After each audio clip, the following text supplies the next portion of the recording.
নমস্কার বন্ধুরা, স্বর্ণলতা কিচেনে জানাই সবাইকে স্বাগত। আজ বানাবো একটি মজাদার রেসিপি, যার নাম হলো পালং শাকের পরোটা। এই রেসিপিটি বাচ্চা থেকে বড় সবারই পছন্দের। এটি একটি ব্রেকফাস্ট রেসিপি আর ডিনারেও খাওয়া যায়। এই পালং শাকের পরোটা বাচ্চাদের টিফিন বক্সেও দেওয়া যেতে পারে। তাহলে দেখিনি আজকের রেসিপি পালং শাকের পরোটা।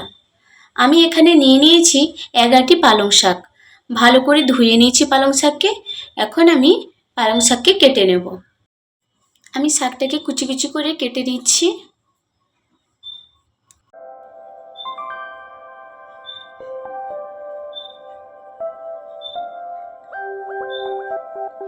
পালং শাকটা কেটে নিয়েছি। এখন আমি পালং শাককে গ্রাইন্ডিং করে নেব। ব্লেন্ডার জারে অ্যাড করে দিচ্ছি পালং শাক, আর দিয়ে দিচ্ছি বেশ কয়েকটা রসুন আর কাঁচা লঙ্কা। এখন ঢাকা লাগিয়ে ব্লেন্ডিং করে নিচ্ছি।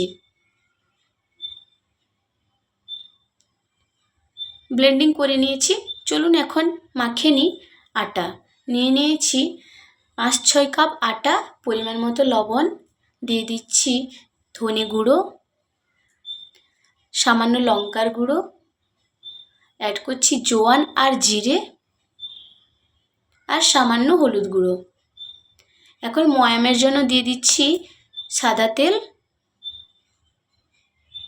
আর অ্যাড করছি দই। দইটা দিলে পরোটাটা সফট হবে।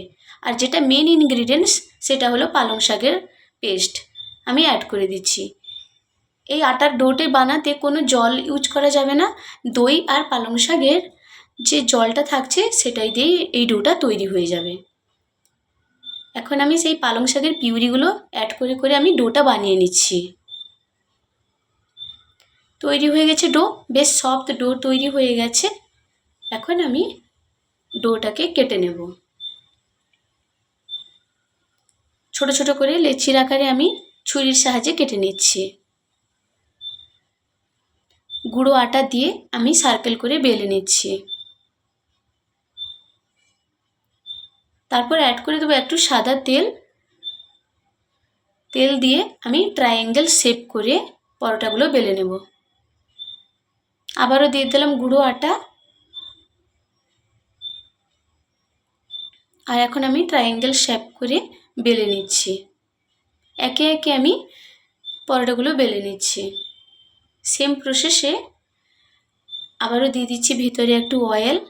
অয়েল দিলে পরোটাটা ভালো ফোলে আর সফট থাকে অনেকক্ষণ। ট্রায়াঙ্গেল শেপ করে আমি পরোটাগুলো বেলে নেব।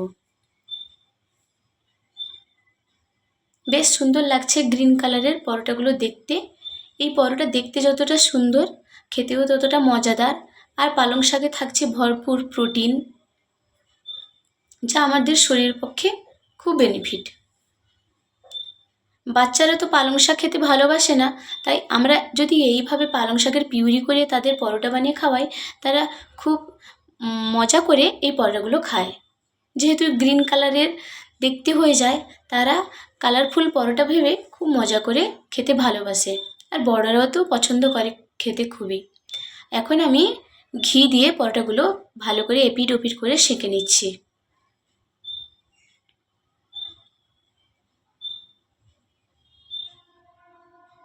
লাইট ব্রাউন করে পরোটাগুলোকে আমি লো মিডিয়াম ফ্লেমে আমি ভেজে নিচ্ছি। হয়ে গেছে। একে একে আমি সমস্ত পরোটাগুলো ভেজে নেব। সেম প্রসেসে প্রথমে এপিট ওপিট করে আমি সেঁকে নিচ্ছি, তারপরে অ্যাড করে দিচ্ছি ঘি।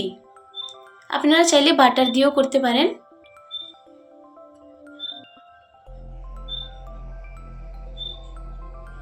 খুব সুন্দর লাগছে দেখতে।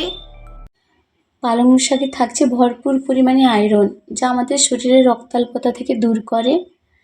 আর পালং শাক খেলে আমাদের ওজন কমাতেও সাহায্য করে, ত্বকের সমস্যা থেকেও দূর করে এই পালং শাক। তাহলে আমাদের ডায়েটে রোজকার জীবনে যদি আমরা পালং শাক অ্যাড করি এই পরোটার মাধ্যমে বলুন আর সবজি বানিয়েও, তাহলে খুবই ভালো হয়। আর যেহেতু বাচ্চারা পছন্দ করে না পালং শাকটা খেতে, আর তাদেরকে যদি এইভাবে পালং শাকের রেসিপি বানিয়ে খাওয়ানো হয়, তাহলে তাদের শরীরও হেলদি থাকে। আর আজকের এই রেসিপিটি যদি আপনাদেরকে ভালো লেগে থাকে, তাহলে লাইক, কমেন্ট, সাবস্ক্রাইব করতে ভুলবেন না।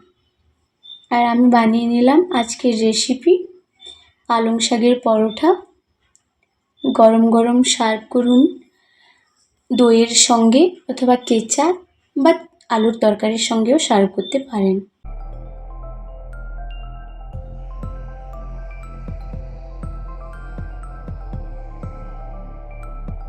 একটা আপনাদেরকে দেখাই কতটা সফট হয়েছে। আর যেহেতু ভেতরে বেলার সময় আমি তেল ইউজ করেছিলাম, তার জন্য পুরো পরোটাগুলো ফুলেছিল, পুরো পাট পাট হয়ে গেছে। আর আমি সার্ভ করে দিয়েছি দইয়ের সাথে। আজকের এই রেসিপিটি যদি আপনাদের ভালো লেগে থাকে তাহলে একটা সাবস্ক্রাইব করে দেবেন। ফিরে আসবো নতুন কোনো এক রেসিপির সঙ্গে।